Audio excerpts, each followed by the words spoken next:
क्या 1 महीने में जो है जेआरएफ या नेट का एग्जाम निकालना पॉसिबल है? तो आपको क्या लगता है कि 1 महीना पढ़ के क्या आप नेट और जेआरएफ का एग्जाम निकाल सकते हो? जो बच्चे, कई बच्चे ऐसे हैं जो सालों साल से लगे हुए हैं, 2-2 साल हो गए हैं, है ना, और हम बात कर रहे हैं सिर्फ और सिर्फ 30 दिनों की। तो क्या 30 दिनों में पॉसिबल है नेट या जेआरएफ के एग्जाम को क्लियर करना? अगर पॉसिबल है तो क्या क्या चीजें आपको करनी पड़ेंगी? अगर पॉसिबल नहीं है तो फिर भी जो बच्चे सोच रहे हैं कि एग्जाम भर दिया है और मुझे करना है, तो इस 1 महीने में क्या करें कि एटलीस्ट कुछ तो उनके हाथ में लगे। तो सारी चीजों को डिटेल में डिस्कस करेंगे। तो चलिए भाई क्लास को करते हैं स्टार्ट। बहुत ही जो है, अगर मैं बात करूँ तो बहुत ही वैसा क्वेश्चन है, 30 दिनों में नेट या जेआरएफ एग्जाम को पास करना। यानी कि जेआरएफ क्लियर करते हो तो रिसर्च में जाते हो, पीएचडी करते हो, और अगर नेट क्लियर करते हो तो एक कॉलेज में असिस्टेंट प्रोफेसर लगते हो। ठीक है, तो क्या उस एग्जाम को इतना हल्का लेना आसान है? मतलब कि हो सकता है कि वो जो है एग्जाम इतना हल्का है, डिपेंड करता है आपके ऊपर। ठीक है, वैसे तो नॉर्मल सभी को सारी चीजें पता होंगी क्योंकि आपने कॉलेज लेवल पे पढ़ी हैं, और अभी भी आपको पढ़ते हुए कुछ तो टाइम हो गया होगा अगर आप कर रहे हो तो। ठीक है, 2 पेपर होते हैं, पेपर 1 एंड पेपर 2। दोनों पेपर इंपॉर्टेंट है। आप ये नहीं कर सकते कि भैया मैं अपने सब्जेक्ट पे फोकस कर लेता हूँ और पेपर 1 को मैं थोड़ा बहुत कर लूंगा, लाइक मैं डीआई आता है मुझे, मैं बना लूंगा, मुझे जो है पैराग्राफ में से क्वेश्चन निकाल दूंगा, 20 नंबर ये हो गए। भाई कंप्यूटर का स्टूडेंट हूँ तो 5 नंबर जो है कंप्यूटर के आएंगे, वो हो गए हैं, और तो बाकी चीजें ऐसे ही हो जाएंगी ले देख के। मतलब पेपर 1 इतना नहीं ध्यान दे रहा हूँ, पेपर 2 जो मेरा सब्जेक्ट है उस पर अच्छे से कर लेता हूँ, ये चीज गलत है भाई। पेपर 1 जो है वो आपको जीआरएफ दिलाता है।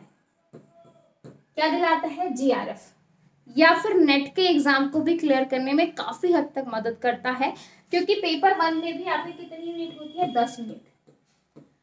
और 10 यूनिट जो है लाइक आपका रिसर्च हो गया, ठीक है, और आपका रीजनिंग एंड वो रीजनिंग वाला हो गया, आपका डीआई हो गया, आपका पैराग्राफ हो गया, आपका कम्युनिकेशन वाला पार्ट हो गया। ठीक है, तो बहुत सारे ऐसे टॉपिक हैं जो अगर आप अभी लास्ट टाइम पे करना चाहो, मतलब अगर आपने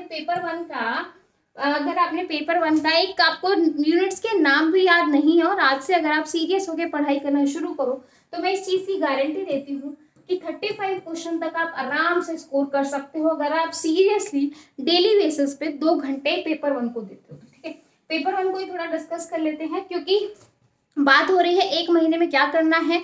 तो 1 महीने में अगर 30 दिन की बात हो रही है तो 30 दिन में भाई सोना भूल जाओ, क्योंकि अगर पहले नहीं किया तो लास्ट टाइम पे कई होते हैं कि जो भाई 2-2 साल से नहीं कर पाते, लेकिन कई बच्चे होते हैं जो 1-1 2-2 महीने में निकाल देते हैं। कैसे? क्योंकि वो जो 1 महीना वो यूज कर रहे हैं, 30 दिन 24 घंटे, 24 या 72 720। अब वो 720 घंटों में से 720 घंटे तो पढ़ने नहीं वाले हैं। ठीक है, 720 घंटे नहीं पढ़ने वाले हैं। सपोज जो है 4-4 घंटे मैं निकाल दूं, 4-4 नहीं 6-6 घंटे में निकाल दूं तो 18 यानी कि 180। मतलब कुल मिला के यहाँ पर बात ये हो रही है कि डेली के आपको 8 से 10 घंटे पढ़ाई पर देने हैं। डेली अगर आप 10 घंटे देते हो तो डेली अगर आप 10 घंटे दोगे तो आपको कितना होगा 30 दिन का? 300 घंटे। अब उन 300 घंटे में आपको यूटिलाइज कैसे करना है? सबसे पहले पेपर 1 में 10 यूनिट है। कितनी यूनिट है? 10 यूनिट। अब डेली आपको क्या काम करना है? डेली पैराग्राफ रीड करना है और डेली पैराग्राफ में से क्वेश्चंस निकालने हैं। डेली एक डीआई करना है और डीआई के क्वेश्चन करने हैं। पैराग्राफ में से 5 क्वेश्चन फिक्स है, डीआई में से 5 क्वेश्चन फिक्स है। अगर ये 5-5 क्वेश्चन फिक्स हो जाते हैं, ये दोनों ऐसे हैं, अगर आपने नियमित आज से शुरू होकर और जब तक आपको एग्जाम नहीं होता तब तक आपने इन दोनों की प्रैक्टिस की है, तो भाई ये 20 नंबर आपसे कोई नहीं जो है ले सकता, और ये 20 नंबर आपको सिलेक्शन दिलवाएंगे। क्योंकि कई ऐसे टॉपिक होते हैं जहां से हमें पता होता है कि आएगा ही आएगा। ठीक है, रीजनिंग में से आप ले सकते हो, कंप्यूटर के क्वेश्चन आएंगे क्योंकि आप कंप्यूटर के स्टूडेंट्स हो, क्योंकि भाई मैं आपको कंप्यूटर साइंस पढ़ाती हूँ, कंप्यूटर के वो कंप्यूटर के आएंगे, तो आप वहां पर अच्छा खासा परफॉर्म कर सकते हो। तो डीआई हो गया, आपका पैराग्राफ हो गया। तो सबसे पहले आपको क्या काम करना है? डेली बेसिस पे एक डीआई लगाना है और डेली बेसिस पे एक पैराग्राफ लगाना है।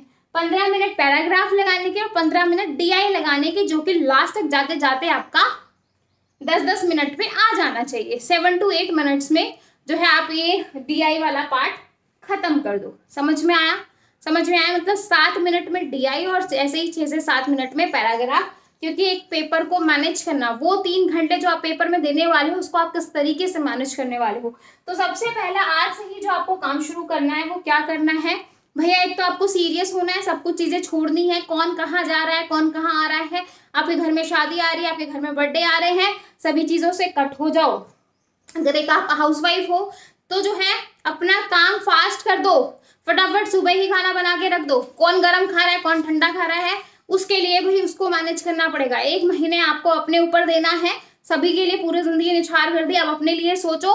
तो अपना जो काम है उसको एक टाइम से पहले फिक्स जो है करो, और घर में एक ऐसा कोना पकड़ लो, बच्चे रो रहे हैं थोड़ा सा रोने दो, कोई दिक्कत नहीं है, ठीक है। मतलब थोड़ा सा आपको स्ट्रांग होना पड़ेगा, मतलब क्योंकि अगर आप अपनी लाइफ में कुछ करना चाहते हैं तो थोड़ा सा जो है आपको होना पड़ेगा भाई, ठीक है।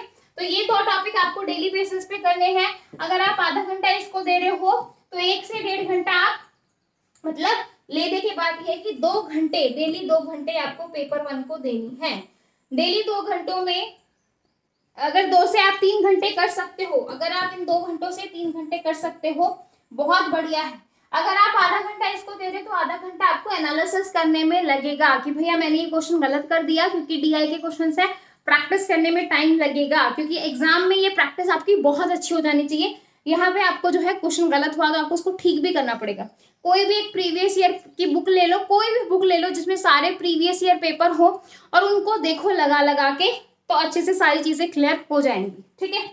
तो 3 घंटे देने हैं जिसमें 1 घंटा आपको पैराग्राफ और DI को देना है, आधा आधा घंटे में सॉल्व करो, मतलब 15 मिनट, फिर उसके बाद आधे घंटे में इनका सॉल्यूशन देखो, और 2 घंटे एक्स्ट्रा में कोई भी जैसे रिसर्च का, कोई भी कम्युनिकेशन वाला कोई भी टॉपिक उठाओ, ठीक है। बाकी पेपर 1 पे अपन लोग डिटेल में डिस्कस करेंगे कि किस सब्जेक्ट में से कितने कितने मार्क्स का आता है, क्योंकि पहले था 10 यूनिट है तो हर एक यूनिट में से 5-5 का आएगा, लेकिन आजकल जो क्वेश्चन है वो किसी यूनिट में से 2-2, 3-3 आ रहे हैं, किसी में 6 से 7-7, 8-8 क्वेश्चन भी आ रहे हैं, तो वो अपन लोग डिस्कस करेंगे नेक्स्ट वीडियो में।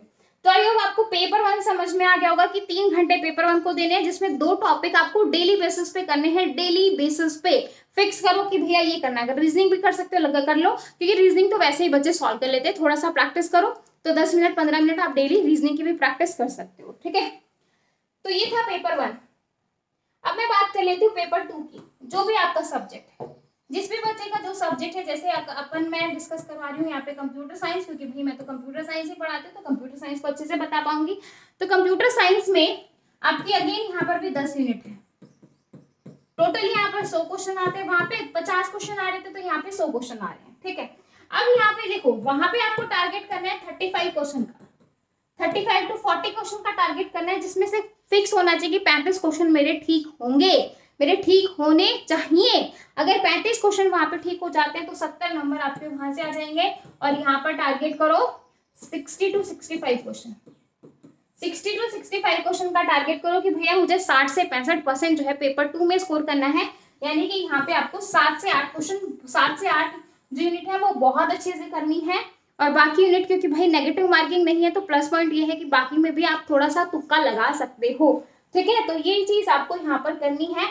तो अगर यहाँ पर जो है 120 नंबर ले लेते हो और यहाँ पर आपके 70 नंबर आ जाते हैं तो आप मान लो भाई आपका JRF क्लियर है। कहने में आसान है इतने इतने, लेकिन जो है अगर आप सीरियसली इंप्लीमेंट करोगे तो डेफिनेटली होगा, ठीक है। पेपर 2 तो मैं आपका करवाने वाली हूँ। तो पेपर 2 की जो क्लासेस है, वैसे तो मैं ये क्लास आपको एक अलग से बनाऊंगी। पेपर 2 की क्लास कल से स्टार्ट हो जाएंगी 21 मई से, ठीक है। किस तरीके से अपन लोग करेंगे वो मैं आपको जो है नेक्स्ट वीडियो में बताऊंगी, क्योंकि ये वीडियो बहुत लंबी खिंच जाएगी। यहाँ पर था सिर्फ जो है 30 डेज में कुछ हो सकता है कि नहीं हो सकता। देखो अगर नहीं हुआ तो कुछ आपके साथ गलत नहीं होने वाला, लेकिन अगर हो जाएगा तो आपकी जिंदगी का जो है पूरा तख्ता पलट हो जाएगा, है ना। देखो अगर फॉर्म भरा है 1100 रुपए किसी बच्चे ने दिए हैं, 550 किसी बच्चे ने दिए हैं, या 275 रुपए किसी बच्चे ने दिए हैं, तो वो यूटिलाइज करने हैं। यूटिलाइज करना है, सबसे बेस्ट यही है कि भैया पढ़ो पढ़ो और पढ़ो। तो प्रीवियस ईयर पेपर्स को उठाओ, क्योंकि टॉपिक सेम रहता है हर साल। जो जिस टॉपिक में पिछले साल आया था आज अब की बार भी उसी टॉपिक में से आएगा, बस स्टेटमेंट चेंज हो जाती, बट टॉपिक आपका वही रहता है, ठीक है। तो आपको क्या करना है, प्रीवियस ईयर पेपर्स की दोनों की बुक लानी है, जो आपका जो भी सब्जेक्ट है वो, और पेपर 1 की, ठीक है। टॉपिक टॉपिक टॉपिक करो और उस टॉपिक को बहुत अच्छे से देखो। आपको डाउट आ रहा है, आपको थ्योरी समझ में नहीं आ रही, देखो उस टॉपिक के जाके यूट्यूब पे देखो, ठीक है। जिस टीचर का आपको समझ में आ रहा है उस टीचर का समझो। हम क्या करते हैं, एक टॉपिक पढ़ते हैं और 10 यूट्यूबर को उठाकर देख लेते हैं और फिर इतने कंफ्यूज हो जाते हैं, फिर लगता है यार क्या हो रहा है ये, ठीक है। या फिर जो है आप मॉक टेस्ट वगैरह लगा सकते हो, प्रैक्टिस सेट लगा सकते हो, ठीक है। पहले आप पढ़ो, उसके बाद ही आप ये चीजें कर सकते हो। लास्ट के 10 डेज आप मॉक टेस्ट लगाओ। लास्ट के 10 डेज में अगर 5 पेपर भी लगा लेते हो तो आपको काफी हद तक आपके खुद की जो एनालिसिस है वो समझ में आ जाएगी कि आप कहाँ पर स्कोर कर रहे हो और कितना आपके अंदर आपको आ सकता है, ठीक है। तो ये था पूरा, आई थिंक आपको अच्छे से क्लियर हो गया होगा कि भैया अगर आप पहले से पढ़ाई करते आ रहे हो तो लास्ट का 1 महीना इस तरीके से आपको यूटिलाइज करना है, और अगर अभी से पढ़ाई शुरू की है तो इस तरीके से आपको पढ़ना है, ठीक है। फिर भी अगर कोई डाउट है, कुछ पूछना है तो कमेंट सेक्शन आप लोगों के लिए हाजिर है। फिर मिलेंगे नेक्स्ट वीडियो में। Bye bye, take care, thank you.